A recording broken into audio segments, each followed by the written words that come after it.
دوستو ایک گاؤں میں ایک کسان رہتا تھا۔ وہ صبح سے شام تک کھیتوں میں کام کرتا تھا، کھیتوں کی مکمل پہرےداری کرتا تھا، مگر جب فصل پک کر تیار ہو جاتی تو گاؤں کا سردار اس کی ساری فصل زبردستی لیتا اور اسے تھوڑا سا حصہ دیتا۔ کسان اور اس کی بیوی کی بڑی مشکل سے گزر اوقات ہوتی تھی۔ ایک دن کسان کھیت میں کھدائی کر رہا تھا، بے خیالی میں وہ زیادہ زمین کھود گیا۔ اچانک ہی اسے محسوس ہوا کہ زمین کے اندر کچھ ہے۔ اس نے بڑی مشکل سے وہاں سے ایک صندوق نکالا۔ وہ بڑا حیران ہوا۔ اس نے صندوق کھولا، اس کی خوشی کی کوئی انتہا نہ رہی، کیونکہ صندوق ہیرے اور جواہرات سے بھرا ہوا تھا۔ اس نے سوچا کہ اس بات کا علم گاؤں کے سردار کو نہیں ہونا چاہیے، ورنہ وہ اس کو زبردستی چھین لے گا۔ وہ خزانے کو چھپتے چھپا کر گھر لے گیا۔ اس نے اپنی بیوی سے پوچھا کہ اس دولت کو کہاں چھپایا جائے؟ بیوی نے جواب دیا کہ اس کو ہم صحن میں دفن کر دیتے ہیں۔ کسان نے ایسا ہی کیا۔ کچھ دیر بعد اس کی بیوی کہنے لگی کہ میں پانی بھرنے جا رہی ہوں۔ بیوی کے جانے کے بعد کسان سوچ میں پڑ گیا۔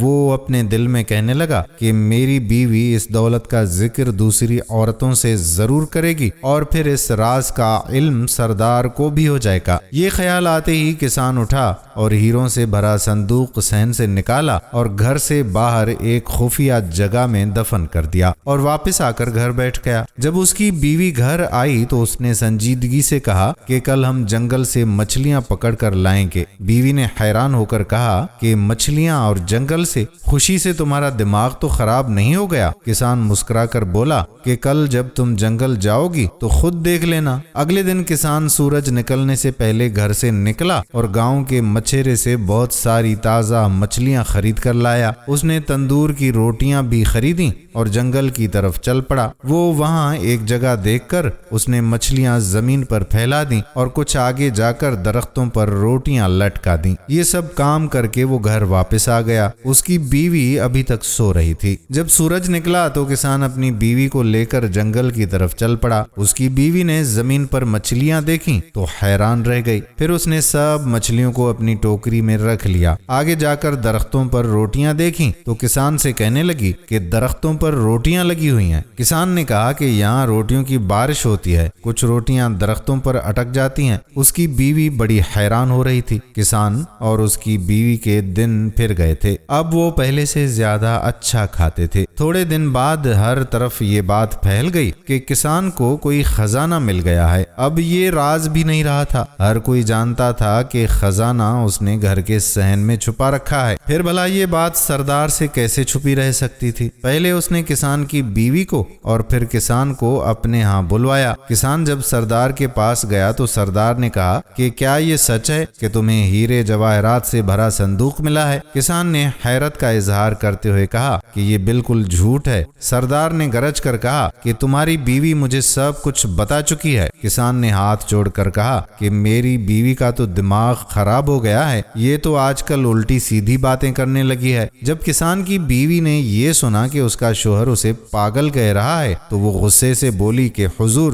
جو کچھ میں نے بتایا ہے وہ حقیقت ہے، یہ صندوق ہمارے صحن میں دفن ہے۔ سردار خوش ہو کر پوچھنے لگا کہ یہ ہیرے جواہرات کا صندوق کس دن ملا تھا؟ کسان کی بیوی نے کہا کہ اس دن صبح کو، جس کے ایک دن بعد ہم جنگل سے مچھلیاں پکڑنے گئے تھے۔ یہ سچ ہے، یہ وہ دن تھا جب آسمان سے پکی پکائی روٹیوں کی بارش بھی ہوئی تھی۔ سردار نے مسکراتے ہوئے اپنے ساتھیوں سے کہا کہ یارا، یہ عورت تو واقعی پاگل ہے۔ سردار کے ایک خادم نے سردار کے کان میں کچھ کہا۔ سردار نے اپنے خادموں کو حکم دیا کہ کسان کے گھر جاؤ اور صحن کھود کر خزانے کا پتہ لگاؤ۔ خادموں نے سارا صحن کھود ڈالا مگر وہاں انہیں کوئی خزانہ نظر نہ آیا۔ وہ سب واپس چلے گئے۔ یوں غریب کسان اپنی عقل مندی سے نہ صرف ظالم سردار کے ظلم سے بچ گیا بلکہ اپنا خزانہ بھی بچا لیا۔ دوستو، سچ کہتے ہیں کہ راز صرف وہی ہے جو ہمارے اندر میں ہے۔ اگر ہم نے اس راز کو کسی دوسرے کے سامنے آشکار کیا تو وہ پھر راز نہیں رہتا۔ امید کرتے ہیں کہ ہماری آج کی ویڈیو آپ کو پسند ضرور آئی ہوگی اور اپنے دوستوں کے ساتھ اس ویڈیو کو شیئر بھی کریں گے۔ آنے والی ویڈیو تک اپنے میزبان قادر بخش کلہوڑوں کو اجازت دیجیے۔ اللہ